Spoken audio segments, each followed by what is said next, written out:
اللہ کے نبی علیہ الصلوۃ والسلام نے یہودیوں کو عاشورے کے دن روزہ رکھتے ہوئے دیکھا.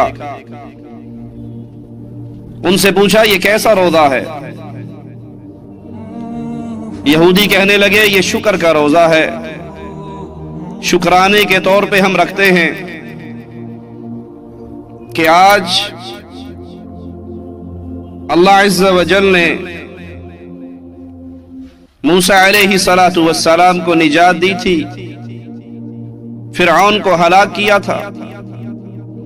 جب موسیٰ علیہ الصلوۃ والسلام بنی اسرائیل کو لے کر نکلے تھے تو فرعون اپنی فوجوں کو لے کر پیچھے آیا تھا. آگے سمندر ہے، پیچھے فرعون کے لشکر ہیں.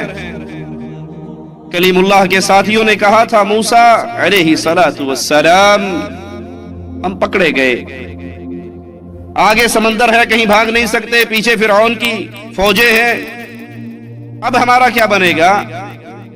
لیکن یاد کر لیجئے اللہ اپنے اولیاء کو چھوڑا نہیں کرتا، تنہا نہیں رہنے دیتا. مالک اہل ایمان کی مدد کیا کرتا ہے. کلیم اللہ کہنے لگے کلا، ہرگز نہیں، اللہ میرے ساتھ ہے اور وہ اللہ میری ضرور مدد کرے گا. مالک نے فرمایا موسیٰ علیہ الصلوۃ والسلام اپنی لاٹھی کو، اپنے عصا کو سمندر پہ مارو، تمہارے سامنے راستے واضح ہو جائیں گے. موسیٰ علیہ الصلوۃ والسلام نے جب لاٹھی ماری، سمندر کی لہریں، سمندر کی موجیں پہاڑوں کی طرح تھم گئی، راستے بن گئے، بنی اسرائیل گزر گئی. فرعون کھڑا دیکھ رہا ہے، اور جب بنی اسرائیل کا آخری آدمی بھی باہر نکل جاتا ہے، پار کر جاتا ہے، اور یہ سمندر اللہ کی حکمت، موسیٰ علیہ السلام نے پار ہوتے ہی چاہا کہ اپنی اس لاٹھی کو دوبارہ مارے تاکہ یہ پانی پھر برابر ہو جائے. جس طرح ہم نکلے ہیں، کہیں فرعون اپنی فوجوں کو لے کر ہمارے پیچھے اس سمندر میں داخل نہ ہو.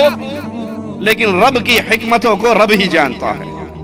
مالک نے کہا موسیٰ اس کو ویسے ہی رہنے دے، اس پہ عصا نہ مارو، اس کو چھوڑ دو. فرعون دیکھ رہا ہے بنی اسرائیل موسیٰ علیہ الصلوۃ والسلام کے ساتھ نکل گئی، اور یہ سمندر کے راستے ویسے ہی خشک ہیں، یہ موجیں ویسے ہی پہاڑوں کی صورت میں جمی ہوئی ہیں. وہ سوچنے لگا اگر یہ صرف موسیٰ علیہ الصلوۃ والسلام کے لیے راستہ بنا ہوتا تو اب ان کے باہر جانے کے بعد اس کو دوبارہ مل جانا چاہیے تھا. راستہ ویسے ہی ہے تو میرے لیے بھی موقع ہے کہ میں بھی پیچھے چلا جاؤں. فرعون نے قدم رکھے.